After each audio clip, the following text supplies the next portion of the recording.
Hey everyone, Brad here with BackcountrySkiingCanada.com, and today we're going to talk about the Dalbello Quantum Solo boots. This boot right here. This is a radical new design from Dalbello. Typically Dalbello has made touring boots in the past, but nothing in this lightweight category. And they've integrated some really interesting and innovative designs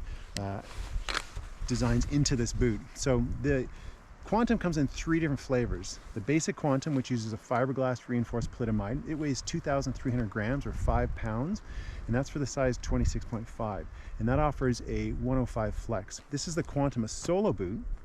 It also uses a fiberglass reinforced polyamide, but it weighs in at 2,120 grams or 4 pounds, 4.67 pounds, and that again is for the 26.5 size. This is a 110 flex boot. It also comes in a Quantum Solo factory boot, which is using a carbon reinforced polyamide, so a little bit lighter, 1,900 grams or 4.18 pounds, and that again is for the 26.5 pair, and that's a 130 flex, so much stiffer and a little bit lighter as well. So all these boots have a 99mm last and a 65-degree cuff rotation, so lots of cuff rotation on this boot, fairly narrow last.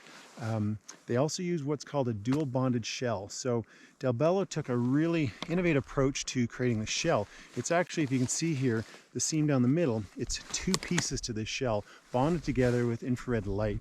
This allows Dalbello to use a much stronger plastic that you couldn't normally use in a single mold.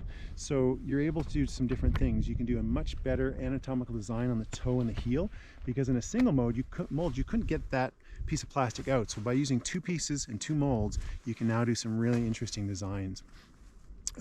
This means you get a better fit and a more comfortable fit as well. Also on this boot, we've got the QLS, or the quick lacing system. This is not a BOA system. It's what I think is a better system. They've actually got this little lever that pops up so you can get a lot better grip and adjustment on it as well. And you can micro adjust it and really torque on that to get these wires tight on the forefoot. There is also a dual link cuff. So you can see there's 2 pivot points here. This pivot point, the cuff pivots back, and here the front cuff pivots open. And that really lets the boat really open up and also provides that 65 degrees of cuff rotation. So this is all linked together with a Dyneema and black Technora rope. So you can see it running across the boot here. It runs from the ski walk mechanism at the back all the way to the front here to this little cam on the front and the cleat that holds it in place. And the tension on this Dyneema rope gives you your cuff hold up high and also your 110 flex rating. When this is open, you get 65 degrees of cuff rotation, as I mentioned. Dyneema is 15 times stronger than steel at the same weight, so it may look like a flimsy rope, but this is a really super strong solution for this boot to holding the upper cuff together. Inside the boot, we've got the Dalbello ID Tour Pro liners. These are made from an extra light Ultralon foam. So they are customizable with heat molding, and I found them to be quite warm and quite supportive and padded, given that this is a lightweight boot. And this is where most manufacturers try and skim a lot of weight, is on that liner. So Dalbello didn't do that. I really like this liner quite a bit. And there is an extra shim you can put in the back here for some forward lean as well. On the bottom of this boot, we've got an ISO 9523 Vibram dual density sole. So you can see in the toe and the heel, you've got different plastics here that are a little harder so they won't wear as much. You've also got a nice rocker toe on that for walking around the ski lodge or scrambling over rocks on the ridge as well. In the toe and the heel, we've also of course got tech fittings. So a really great boot from Dalbello. What I really liked about this boot was super light. You can't beat the weight. Super light, dedicated touring boot. 65 degrees of cuff rotation is more than enough than you'd ever need for walking on the steepest of skin tracks. And then the QLS, the quick lacing system, it's got this pop-up lever so you get a really good grip and you can really turn it and wrench on this thing. With the BOA system, you can't do that as much, so really like this system. Very comfortable boot and a very unique design. On the downside, the 110 flex is a little soft for me. I'm not an aggressive skier, but I do like a stiffer boot, so I would probably go for something like the Quantum Solo factory boots with the 130 flex. Also, the QLS system here on the side, it has no hard stop, so as you pull that wire out to be able to get into the boot, as you're turning the QLS system here, it doesn't stop. If you keep turning, it actually tightens the wire back up again. So it'd be nice to have a hard stop on that somewhere. I also question the placement on the side of the boot. I know why they put it there, but You'll have to baby this when you're boot packing on ridges, especially around rocks, because that could get damaged very easily. Also, the Dyneema rope here on the side.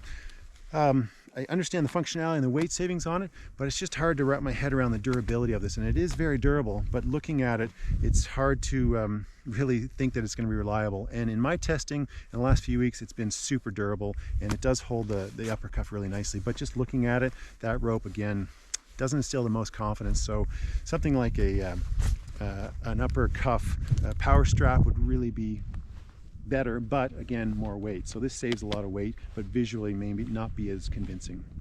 The other thing too is in walk mode, the boot, because of this cuff design here and this gaiter, it is very noisy when you walk, but not a deal breaker. Very easy to put on because you can open this boot up so wide, but it is a little more difficult to get off. And then also the ski walk mechanism in the back here, because it is loaded with a Dyneema rope going to the front, it's a little tricky to get undone. It's tight when you have to undo that, so something to be wary about as well. And it's a learning curve to get that to function properly. Sizes on this boot are 22.5 to 30.5, and that's in half sizes only. This is a 28.5 boot. I normally take a 28, I'm a size 10 shoe, so I had to put in a footbed underneath to take up some of that volume to make it a true 28 boot, and that comes with the boot as well. So I prefer a solid 28 breaking on the evens, full sizes, but half size boots work as well when you put in that extra footbed that they do give you. This boot retails for $799.99 Canadian or $699.99 US. Great boot, the Dalbello Quantum, a solo boot, just released this year. Super lightweight touring boot. If you're looking for something light to go far, a dedicated touring boot, multiple days or just big days out, this is a great boot to consider. It's very innovative with the design and some of the functionality in it. Very comfortable, easy to walk in, and the ski in this is surprisingly really good given the weight. I mean, for something that's around 2,000 grams, this thing skis really, really well. So highly recommend the Dalbello Quantum solo boot. Check out the full review on the website, and everything else Backcountry, you can go there too and find what you need. Thanks very much.